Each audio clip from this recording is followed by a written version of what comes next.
PDP ini bukan positif, bukan dikucilkan, bukan dengan cara dipisahin, bukan dengan cara dibenci. PDP ini adalah pasien dalam pengawasan yang menunggu hasil.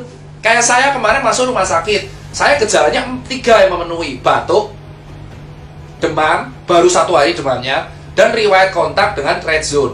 Ternyata di hari kedua gejala saya sembuh. Saya langsung turun status jadi ODP. Di rapid saya pertama kali saya negatif. 7 hari kemudian saya di rapid negatif, saya keluar. Sambil nunggu, nggak perlu nunggu swab kalau misalkan rapid 2 kali dalam 7 hari itu negatif terus. So PDP itu bukan pasien COVID. PDP adalah pasien dalam pengawasan yang gejalanya mirip COVID, tetapi tesnya belum keluar atau tesnya pun negatif. Maka dinamakan PDP. Lah terus kenapa harus dikarantina? Ya karena tesnya belum keluar. Kalau tesnya udah keluar, ya kalau tesnya udah keluar dan negatif, dia keluar di rumah sakit. Contoh kayak Wisma Atlet. Tadi dokter TNI dari Wisma Atlet mengatakan ke saya, kalau misalkan PDP ini udah sembuh, negatif semua, dia keluar suruh karantina mandiri di rumah, jaga-jaga tidak menularkan. Ini PDP. So kalau ada kemarin masyarakat pemberitaan ODP ditolak, ODP diusir, PDP diusir, itu memalukan. Itu memalukan. Itu bukan pasien positif. OTG pun dia positif tapi gak ada gejala. Mereka akan aman kalau dikarantina mandiri. Nah kalian sebagai warga itu harusnya membantu, ngasih makan tiap hari, diorderin Gojek, nanti ditransfer. Jangan malah diusir. Nah terus siapa Mas Tirta yang harus dikarantina di rumah sakit? Yakni pasien yang tegak positif COVID dan bergejala. So kalau ada berita, Mas, teman saya positif COVID kok disuruh pulang? Karena nggak ada gejala. That's the meaning of carrier or OTG. So dia dikarantina mandiri di rumah karena nggak ada gejala. Kalau orang-orang yang nggak ada gejala dan positif COVID dikarantina di rumah sakit, ya tempatnya malah jadi penuh. Rumah sakit itu untuk orang triase merah, untuk orang triase merah yang bergejala dan PDP kuning yang bergejala, sehingga mereka harus disembuhin dahulu. So, teman-teman sekalian, pasien yang paling berbahaya, yang paling harus kita utamakan adalah pasien COVID-19 positif dengan gejala parah. Itu dikarantina isolasi. So, yang dikarantina berarti ada 2 di rumah sakit, yaitu PDP, yaitu pasien bergejala tapi belum tegak diagnosanya COVID karena gejalanya doang, karena hasil belum keluar, dan pasien yang tegak COVID dengan gejala. So, ODP dan OTG itu di rumah. Nah terus kenapa dokter-dokter, ini yang saya kecewa, kenapa tenaga medis malah ditolak?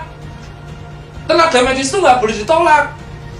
Tenaga medis memang merawat COVID, tapi mereka pakai APD. Mereka tuh mau copot APD cuci tangan. Kenapa kalian singkirkan? Kenapa kalian kucilkan? Itu tolong coy, ngucil-ngucilin orang-orang tenaga medis. Dia manusia, dia itu penyelamat. Di Cina, orang tenaga medis masuk ke rumah dikasih bunga, dikasih surat. Di sini ada orang curhat tiap hari, pasti ada. Dokter nangis karena dikucilin lingkungannya. Diusir dari kosan. Diusir dari kosan. Mereka ini statusnya dokter, itu ODP.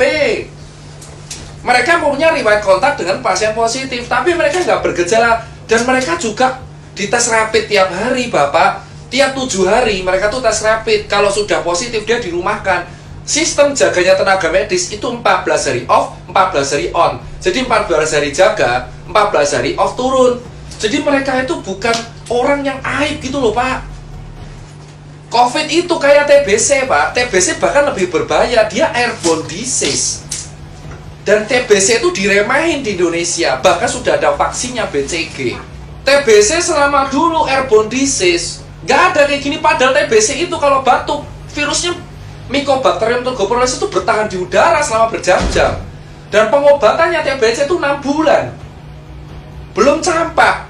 Tapi kenapa COVID dianggap aib, tapi TBC enggak? Padahal lebih parah TBC. Saya penderita TBC, 10 bulan saya baru sembuh. Usia 8 tahun sampai 9 tahun. So, buat teman-teman semua, tenaga medis itu memang masuknya ODP. Tapi bukan dijauhin, karena mereka juga cek tiap hari. Kalau ada gejala, mereka PDP di swab negatif. Sampai mereka negatif, mereka dirumahkan kalau mereka udah ada gejala. Dan mereka tuh dokter, mereka tahu, mereka nggak bisa nularin ke orang. Mereka harus jaga diri mereka sendiri. Bukan berarti ya, mereka tuh butuh support. Kita tuh butuh support. Nah ini sekarang jelas. Yang kelima apa? Jenazah. Kenapa jenazah harus ada metode khusus? Gini Pak, di undang-undang, saya lupa undang-undangnya berapa, mungkin teman-teman hukum bisa melengkapi, bahwa pada dasarnya di Indonesia, kalau ada penyakit wabah, itu ada teknik pemandian dan penguburannya. COVID itu kategorinya wabah, pandemik. Mau dia menular lewat cairan dan droplet, tetap ini harus mengikuti prosedural penguburan jenazah sesuai undang-undang. Yaitu yang ngubur harus tenaga medis, pakai APD lengkap, even itu tukang gali kuburnya, dan dikasih kain kafan, dikasih plastik, dibungkus peti mati, lalu dibungkus lagi plastik, dikuburin, gitu loh. Nah terus kenapa jenazahnya ditolak? Saya udah bilang, COVID tidak menular lewat airborne. Kalau di udara bebas, COVID menular lewat airborne kalau kena tindakan yang aerosol di mulut 3 jam doang. Itu pun di rumah sakit biasanya. Jenazah ini harus kayak gituin karena itu undang-undang. Namanya teknik pemulasaran atau apalah. Teknik pengubaran sesuai undang-undang. Karena wabah. Dan yang paling bisa kena itu ya tukang kuburnya. Kenapa kalian di desa malah nolak jenazahnya? Kalau dikubur terus semuanya kena, ya enggak. Ya nanti kan nular lewat air tanah, ya enggak, kan dibungkus plastik. Itu jenazah dibungkus plastik. Terus dibungkus lagi sama peti. Terus dibungkus lagi sama plastik lagi. Kenapa ditolak? Itu orang meninggal, udah kena musibah. Dan mereka sudah dikuburi sesuai standar. Kantong jenazah juga, dikasih kantong jenazah. Kok kalian takut banget sama orang yang udah meninggal? Harusnya didoakan, jangan ditolak. Kemarin saya dapat video jenazah dilempar-lempar itu ambulan karena gak izin kampung. Terus ngapa? Mau udah dikuburin sama tenaga medis. Ini ya jenazah dibungkus plastik, kasih kantong jenazah, masukin peti, petinya bungkus plastik, yang ngubur tenaga medis pakai APD semua. Terus kenapa kalian takut? Itu gak nular lewat airborne. Yang bisa nular itu adalah dropletnya.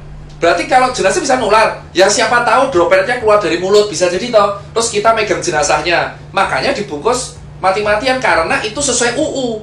Penyakit apapun yang dikategorikan WHO wabah, itu harus penguburannya khusus. Mau dia penularannya droplet, cairan, airborne, kalau udah wabah pandemik, penguburannya khusus. Kalau nggak khusus, itu melanggar undang-undang. Jadi kalian nggak perlu takut sama orang mati. Mereka itu udah kena musibah, takdir. Itu aja edukasi dari saya bagian 1.